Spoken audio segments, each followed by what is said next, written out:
Jika doaku belum terjawab, sampai di mana kita mempercayai Allah ketika hidup berjalan sama sekali tidak sesuai dengan harapan yang kita inginkan? Atau mungkin saat penyakit dalam berbagai wujud muncul dengan kesembuhan yang terasa begitu jauh, atau saat penderitaan hidup datang akibat sikap keras kepala dan kesombongan manusia yang begitu parah, apakah kita tetap dapat mempercayai Allah? Ketika doa-doa yang kita panjatkan siang dan malam terasa belum menampakkan tanda-tanda akan dikabulkan, apakah kita tetap setia berharap akan pertolongan Allah? Atau kita mulai mencari jawaban di dalam bentuk kekuatan-kekuatan yang lain yang bukan dari perkenanan Tuhan?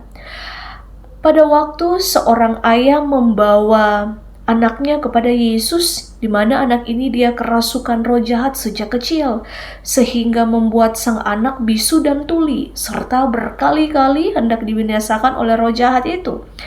Yesus malah menegur sang ayah dan yang memohon dengan keraguan-raguan terhadap kuasa Yesus. Katanya, "Katamu jika engkau dapat." Tidak ada yang mustahil bagi orang percaya, dalam Markus 9 ayatnya yang ke-23.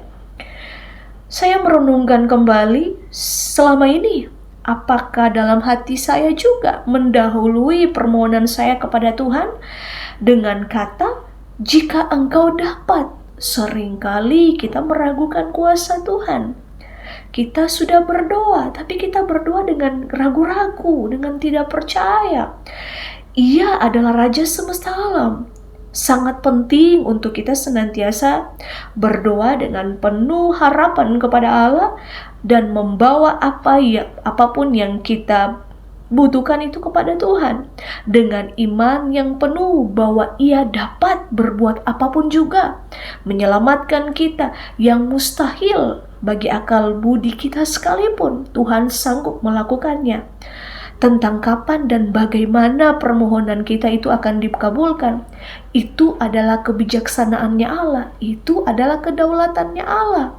Karena Dia tahu apa yang paling kita butuhkan dan selalu memberikan apa yang terbaik dalam hidup kita, lebih dari yang kita tahu.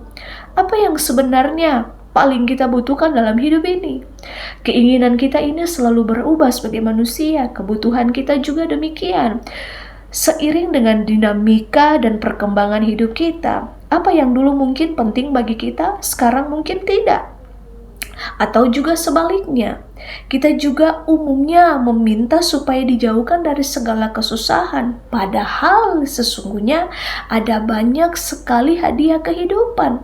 Dalam ketekunan, dalam tahan uji, itu tersembunyi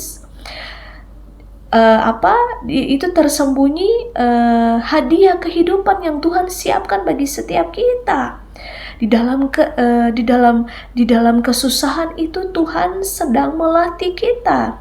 Supaya apa? Kita semakin tangguh, kita penuh iman, kasih, dan kebijaksanaan.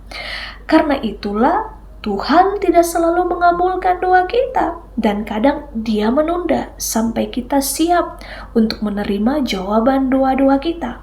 Saat kita merasa ditinggalkan, mungkin kita merasakan kesedihan yang mendalam, yang menyayat, karena merasa sendiri dalam penderitaan hidup, kita patut ingat akan kesepian dan kesedihan Yesus saat berada di Taman Getsemani. Bapa memang tidak mengabulkan doa permohonan Yesus untuk mengambil cawan yang hendak diminumnya, karena rencana agungnya harus digenapi. Tetapi seorang malaikat itu diutus untuk menguatkan Yesus di dalam kesengsaraannya, di dalam ketakutannya sebagai manusia. Dalam Lukas 22 ayatnya yang ke-42 sampai 43. "Ya Bapakku, jikalau engkau mau, ambillah cawan ini daripadaku. Tetapi bukanlah kehendakku, melainkan kehendakmu lah yang terjadi." Maka seorang malaikat dari langit menampakkan diri kepadanya untuk memberikan kekuatan kepadanya. Iman adalah kunci kepenuhan, penggenapan janji Tuhan. dan rencananya yang agung terjadi dalam kehidupan kita. Untuk itu, biarlah Tuhan bekerja dalam kedaulatannya. Doa yang kita panjatkan kepada Tuhan tidak ada yang sia-sia.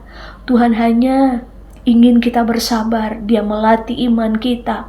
Semakin kita teguh, semakin kita berpengharapan di dalam Kristus, Dia selalu memberikan kita keteguhan hati untuk menanti jawaban-jawaban doa yang kita sudah pohonkan kepada Tuhan. Untuk itu jangan ragu dengan apa yang kamu doakan. Saat ini kamu sedang menunggu jawaban doa. Tetaplah menunggu dengan keteguhan hati, dengan iman yang teguh kepada Tuhan. Sekali lagi, tidak ada doa yang sia-sia di hadapan Tuhan. Kita hanya perlu menunggu waktu yang terbaik dari Tuhan. Tetaplah percaya bahwa di dalam semua yang kita hadapi saat ini, Tuhan bekerja dalam segala kemustahilan. Biarlah perenungan firman ini menguatkan kita untuk kita percaya bahwasannya Tuhan Allah tidak tinggal diam. Tetaplah menunggu dan teruslah berharap waktu Tuhan itu yang terbaik, karena semua Dia rancangkan dalam hidup kita adalah rancangan yang terbaik. Tuhan berkati. Immanuel.